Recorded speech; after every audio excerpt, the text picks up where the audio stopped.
안녕하세요. 프랜차이즈 시스템 개발원의 대표 이승호 가맹거래사라고 합니다. 그 아이템을 홍보를 할 때 온라인 광고비를 집행을 하거든요. 저희가 진행하는 브랜드들 한 콜당 가격은 보통 10만 원 정도예요. 이제 잘 자리 잡아가지고 진행되다 보면 한 콜당 3만 원 정도, 4만 원 정도 선에서 잘 될 수도 있는데 요새는 아무리 안 나와도 4, 5만 원 정도는 되는 것 같아요. 근데 그것도 진정성 있는 콜, 이제 상담 자기가 남겨놓고 어디다 상담 남겼는지도 모르시는 분들도 꽤 많은데 그렇지 않고 이 브랜드에 진짜로 상담이 되고 미팅까지 가는 그런 콜 있잖아요. 그런 콜, 그 10콜이 콜 10개 중에 보통 한두 개 정도 계약 나온다. 그 정도면 사실 콜 상태가 상당히 좋다라고 볼 수 있거든요. 그런 콜을 기준으로 봤을 때 한 콜당 3만원에서 4만원이면 정말 최고다 수준이고 10만원 정도 된다라고 하면은 어느 정도 이제 우량하다라고 볼 수가 있습니다. 그런데 이제 어쨌든 가맹점을 모집하기 위해서는 광고 행위를 하셔야 되죠. 우리 브랜드를 보지 못한 사람들, 모르는 사람들한테 우리 브랜드를 홍보하려면은 온라인 광고비를 집행을 해가지고 홍보를 해야 되고 이제 그러면서 창업문의 전화를 발생을 시킨 다음에 창업문의 전화가 들어와야지 상담을 해서 가맹 계약을 체결할 수 있으니까. 근데 과거의 사례 중에서 이제 홍보비를 거의 쓰지 않고 가맹 개설을 했던 사례들이 있어요. 그래서 그런 거를 몇 가지 말씀을 좀 드려보려고 합니다. 우선 이제 첫 번째는 블로그를 쓰신 분이 있었는데 이제 이거는 저희가 진행했던 업체는 아니에요. 그러니까 저희도 모르는 업체예요. 그 족발 프랜차이즈였는데 그 대표님이 이제 나이는 가늠이 안 되는데 당시에 좀 젊었던 걸로 추측이 돼요. 그러니까 그분 블로그를 이제 저도 유심히 봤었는데 그 블로그에다가 다른 브랜드 족발을 시켜서 배달을 많이 시켜서 먹어보고 이 족발 브랜드의 맛은 이렇다 이런 거를 막 블로그에 남겨요. 그리고 본인이 또 족발 삶을 때 이런 걸 추가해서 이렇게 삶아봤다 그랬더니 맛이 어땠다 저땠다 이런 걸 또 블로그에 막 이렇게 올려요. 만약에 족발을 만들고 먹어보고 고민하는 그런 흔적 같은 것들을 블로그에 이제 사진 찍어가지고 좀 글도 투박하지만 뭔가 이렇게 세련된 말투도 아닌데 그냥 있는 그대로 글 써가지고 올리는 작업을 좀 오랫동안 하셨더라고요. 근데 어느 순간부터 그분 매장, 그 브랜드 블로그에 제가 이름을 알고 있으니까 그 족발 브랜드 매장이 어쩌다가 길 가면서 하나씩 보이더라고요. 하나씩 길 가면서 보이길래 와 신기하다. 근데 보면은 홈페이지도 없어요. 오로지 블로그 가지고 그런 식으로 일기처럼 썼던 거예요. 전혀 뭐 어떤 매출액을 어필하거나 이런 것도 전혀 없었어요. 그러니까 광고적인 면이 일체 한 개도 없었고 다만 그 대표님이 그 브랜드 족발을 맛있게 만들려고 하는 어떤 성장 과정 일기 같은 느낌이었는데 그게 통하더라고요. 그래서 그게 통해가지고 그분 블로그를 통해서 계약을 꽤 많이 전국적으로까지는 아니었지만 그래도 서울에 좀 메인 상권에서 몇 개씩 보이는 정도까지는 계약을 하셨어요. 근데 거기서 끝나더라고요. 오래 가지는 않았어요. 이제 본격적으로 아마 광고를 더 하셔가지고 가맹점 모집을 좀 더 많이 하셨다면은 그 중에서 매출이 더 잘 되는 매장들이 생기면서 전체적인 매출도 올라가고 그걸 보면서 더 많은 가맹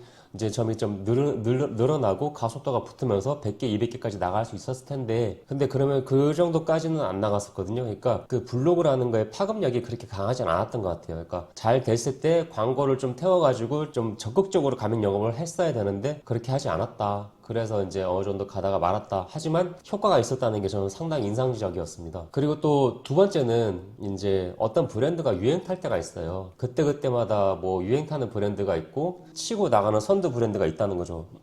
그러면은 그 브랜드의 보다 우리 브랜드의 장점이 있다라는 게 분명히 있을 거란 말이에요. 그럼 그런 부분을 어필하는 거죠. 그러니까 이 A라는 브랜드가 이 시장을 선두를 일으켜서 붐을 일으켜서 유행을 만약에 일으켰어요. 그럴 때 그 사람들은 그 브랜드나 그 아이템에 대해서 창업을 하고 싶어 하는 관심사가 상당히 이렇게 올라가거든요. 그 네이버에 뭐 키워드 조회수 같은 거를 검색해보면은 그 브랜드를 조회하는 숫자가 이렇게 우상향 될 때가 있어요. 그래서 그 아이템, 그 메뉴를 창업하려고 하는 검색한 양이 뭐 고깃집 창업, 뭐 돼지갈비 무한리필집 창업 이런 식으로 막 올라간단 말이에요. 그 추세를 이용하면 돼요. 근데 뭐 억지로 이용하겠다는 게 아니라 내가 가진 브랜드가 지금 저건데 저거랑 다 동일한 브랜드 아이템인데 내가 볼 때 우리가 마케팅을 그렇게 하지는 못했지만서도 아이템 자체로만 봤을 때는 우리께 꿀릴 게 없다. 그러니까 인테리어 비용도 저렴하게 할 수 있고 원물 자체 뭐 고기라고 치면은 고기의 퀄리티가 훨씬 좋고 또 이 고기를 우리가 공급할 때도 점주한테 보다 저렴하게 공급할 수 있다. 그리고 우리 직영점 같은 경우도 10년 이상 운영을 했기 때문에 안정성도 보장돼 있고 기존의 매장이 불과 뭐 한 5개, 6개밖에 안 되지만 매장들 매출액도 괜찮다. 투자 비용이 이만한데 매장 매출 이 정도 나오고 순수익 이 정도 나온다. 그런 면에서 봤을 때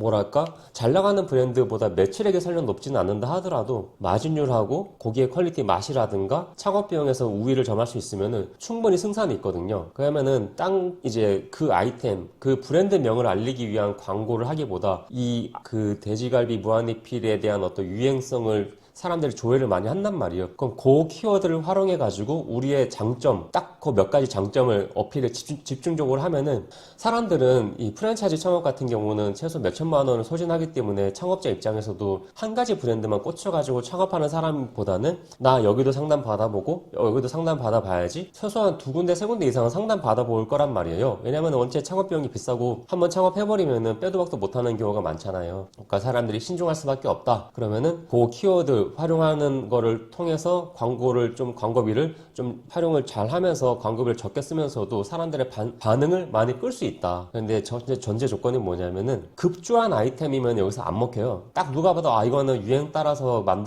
그냥 잠깐 만들어낸 카피 아이템이구나 라고 하면은 어지간해서는 좋은 사람은 거기 안 붙어요. 그러니까 대충 싸게 그냥 잠깐 해보겠다 이런 사람들이 그런 아이템을 선택을 하기 때문에 아이템 자체가 정말로 이제 내가 꾸준하게 이 아이템을 내실 있게 만들어 놨는 상황에서 어떤 브랜드가 광고비를 많이 써서 붐을 만들었을 때 그때 우리 브랜드가 빛을 발할 수 있다. 이거는 저희가 이제 실제로 맡아서 진행을 했던 브랜드예요. 그래서 상당히 가맹 개설을 많이 했었던 브랜드입니다. 그리고 마지막으로는 아예 그냥 그 프랜차이즈 본사에서 우리가 컨트롤할 수 있는 게 비용적이면 컨트롤할 수 있거든요. 예를 들어서 매장 매출 우리가 아무리 신경 쓰려고 뭐 해도 상권이 이미 정해진다거나 또 점주 성향이 뭐 광고를 하라고 해도 안 한다거나 그 운영 성향의 사람 또 성향에 따라서 이제 똑같은 브랜드 간판을 달았음에도 불구하고 매장마다 매출액이 천차만별일 수가 있잖아요. 근데 본사에서 컨트롤할 수 있는 거는 식재재 공급 가격. 내가 이거 싸게 공급할 거야. 우리가 직접 생산하기 때문에 딴 데보다 좋은 어떤 식재료를 저렴한 가격에 우리가 공급할 수 있어. 시장에서